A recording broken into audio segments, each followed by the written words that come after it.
Hey, what's up guys, I'm back in the video, and today I'm going to be giving 3 reasons why I don't think the Houston Rockets can beat the Golden State Warriors. And now, am I saying it is possible the Rockets will not beat the Warriors 100%? No. Do they have a chance? Yes. But do I think they will win? No, I do. I think the Warriors will actually end up winning. I'm going to be giving 3 reasons why I think they won't win, and why the Warriors will end up actually beating them in the conference finals.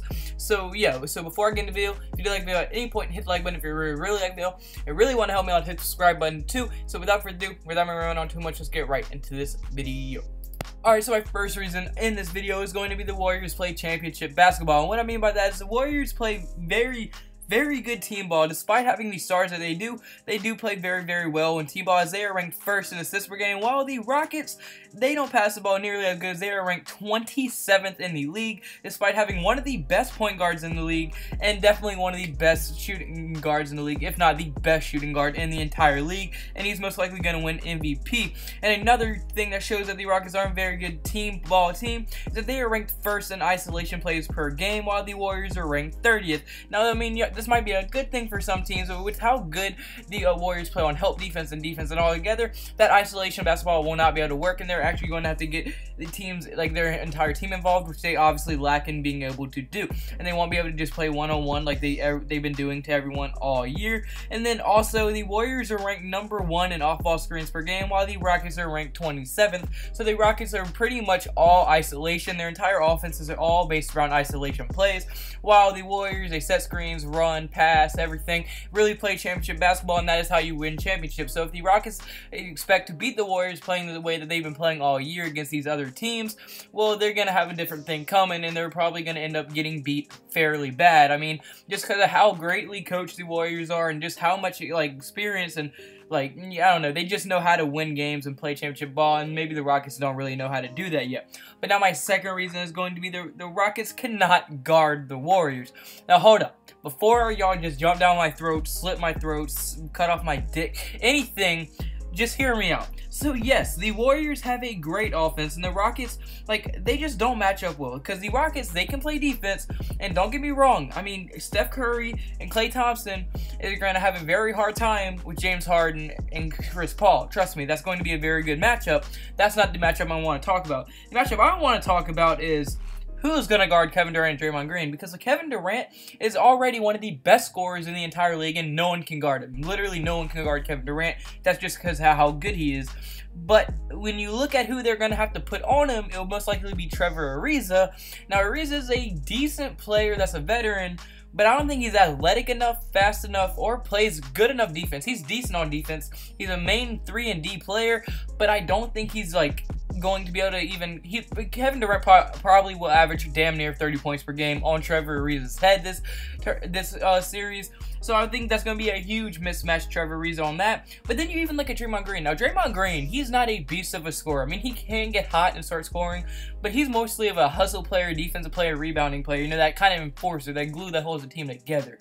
Well, look who's going to be guarding him. It's either going to be PJ Tucker or Clint Capela. Say they put Capela on him, well, then that's kind of getting rid of one of the Rockets' best strengths on defense, as Capela is a great rim protector and shot blocker.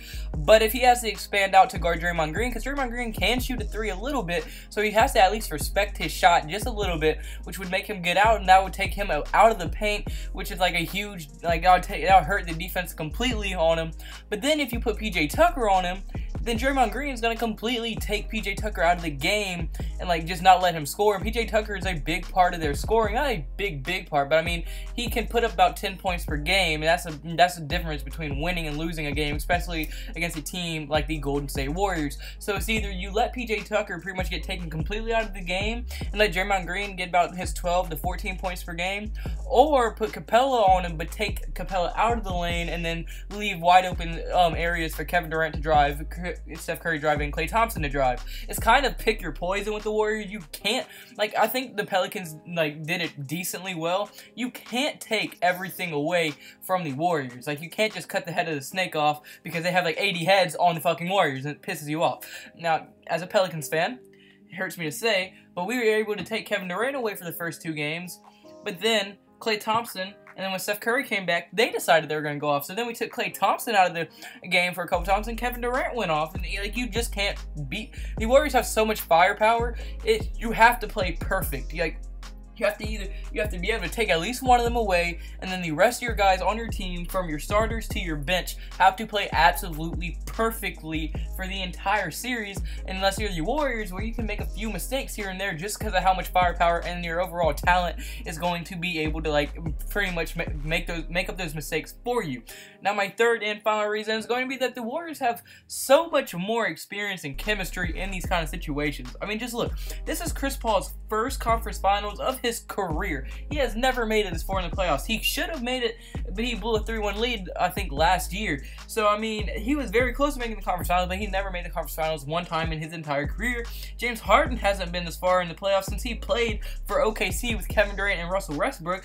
Obviously, completely different situation, but I mean, that's the last time he made it, so he's only made it there one time. And then you even look at it, like, when he was extremely young at OKC, he was a third option, so he doesn't really know what it feels like to be that number one option on a team that makes it this far. While if you look at the Warriors, this is the 4th year in a row they've been in a conference final, so they are definitely comfortable with this.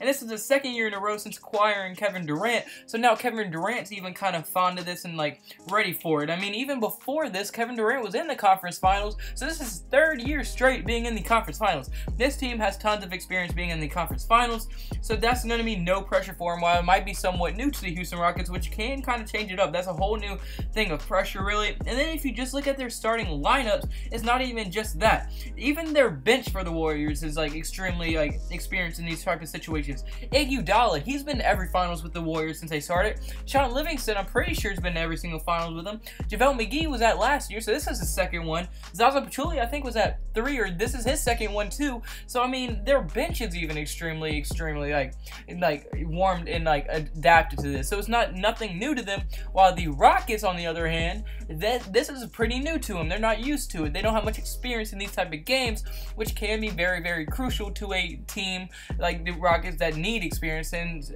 like the Warriors, they're going to be ready game 1. It might take the Rockets 2 or 3 games to really warm up and like start feeling out what it feels like being able to handle the pressure of these games. And you can't take 2 or 3 games to get adapted to, because it's a playoff series, and the first of 4 wins, well, wins the entire series. So if you take 2 or 3 games and drop 2 of them, especially since you have home court advantage, that's going to be very, very hard for them to like overcome. And I think the pressure will end up getting to them, especially since, I mean, the Rockets and the coach of the Rockets has a history of choking. James Harden has a history of choking in the playoffs, and so does Chris Paul. So I mean, that does not go to weather well. So I think the pressure will end up getting to them.